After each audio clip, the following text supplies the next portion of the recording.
What's up, home bartenders, and welcome to part 2 of sherry cocktails. Last week we took a deep dive into sherry wine, all the different styles and the grapes and sweet versus dry, and then we made some sherry cocktails on Friday, and here we are for part 2. We're gonna make 3 more sherry cocktails. Let's do it. All right, so just like before, we're gonna take a look at the sherries we'll be using today. So, first off, we have a Manzanilla sherry. This is on the drier side of the dry sherries. All the ones we're using today are dry sherry, but Manzanilla is on the drier side. If you want to substitute this one, the best to substitute with would be a Fino sherry. They're very similar. Manzanilla and Fino, almost identical. After that, we have an Amontillado sherry. This is the one that's kind of in the middle of the dry sherries, between the super dry and the more rich, complex flavors. And at the end of the rich, we have Oloroso.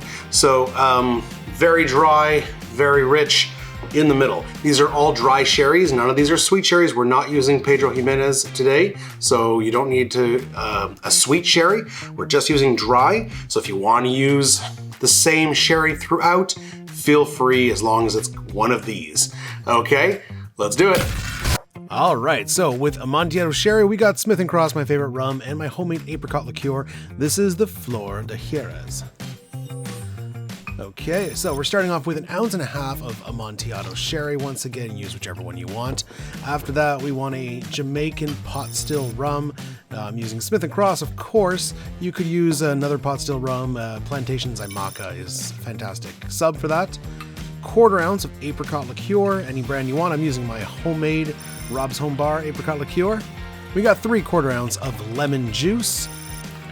A little bit of Demerara syrup, or any simple syrup will work, and finally a dash of Angostura bitters. Fill that with ice, flippy move, give it a quick shaky shake. We got the shake face going, and then we're going to double strain into a coupe glass. I got a nice fancy coupe glass here.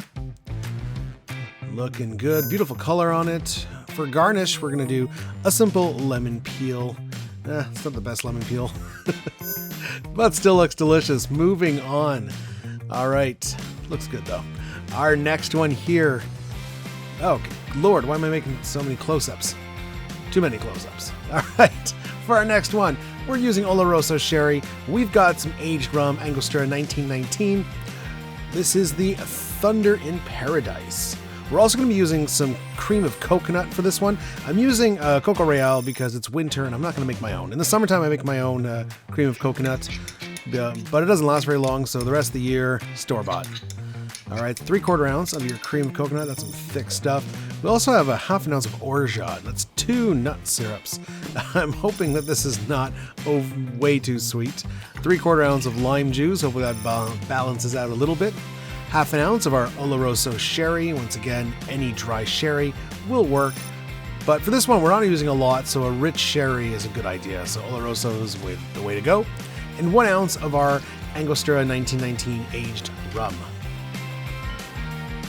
All right, that's it. I'm doing this one in the drink mixer because of that coconut cream. It's gonna give us a nice foam, but if you don't have a drink mixer, just go ahead and shake it.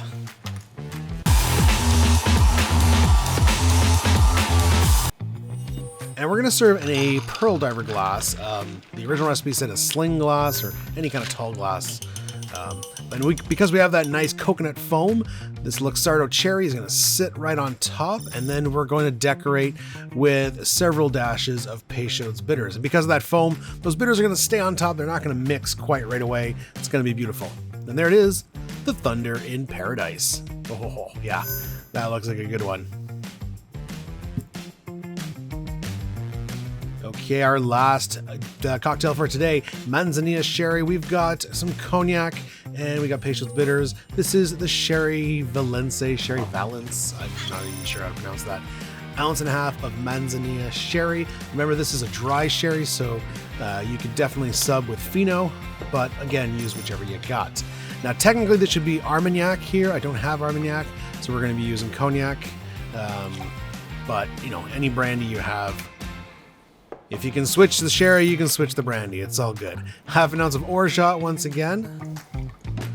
We've got 1/2 ounce of lemon juice.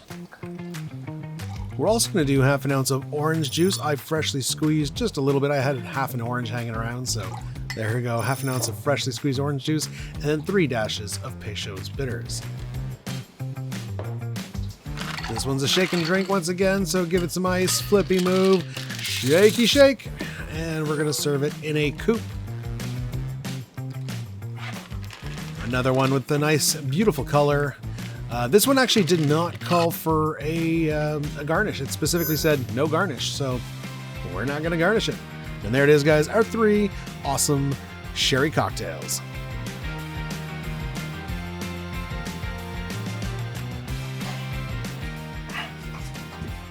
All right, guys, well, here we are, 3 new awesome sherry cocktails. Let's give them a try.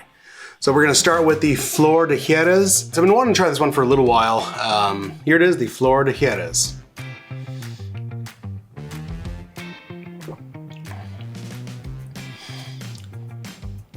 What I like about this one, same as in the last video, the Mezcal, the Call Mexico, it was very Mezcal forward, but very easy drinking because of the sherry. Same thing's going on here.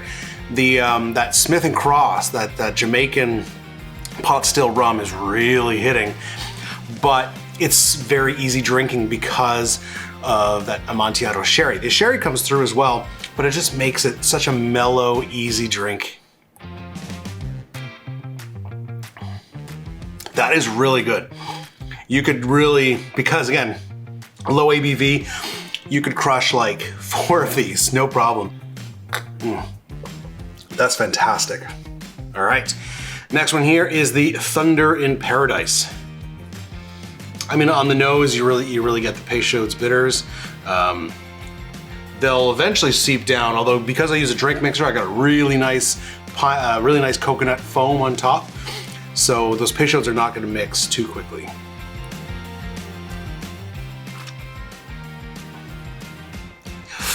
Remarkably not as sweet as I thought it would be.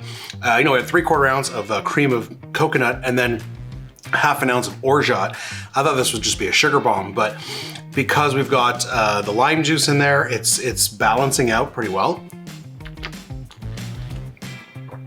And because there's no pineapple juice in here, which is nice because I find too often when you mix coconut and pineapple, it just ends up being a pina colada, you know?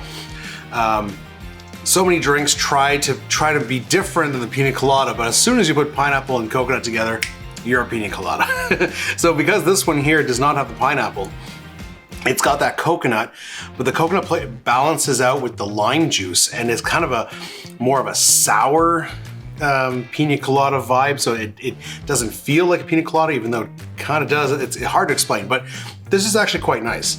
So even though it's only half an ounce, the Oloroso is coming through in this one. I'm not really getting the orgeat. I think it's just kind of blending with the coconut and it's not really coming through as its own thing, but this is quite enjoyable. All right, our last one here. This is I forget the name, the Sherry Valence, Sherry Valence, I don't know. So the sherry is probably the most present in this one of all 3 drinks. Yeah, very present on the sherry. And then the cognac kind of on the back end. This one has a lot of citrus because it's got lime and orange. It's not doing anything bad with it. It's not my favorite. It's a little more bland, but it is still refreshing. It's easy drinking. All these heavy sherry drinks are just such easy drinking. Really great flavor, but because it's low ABV, very easy drinking. So yeah, not bad. Probably not my favorite of the 3, but none of these were bad.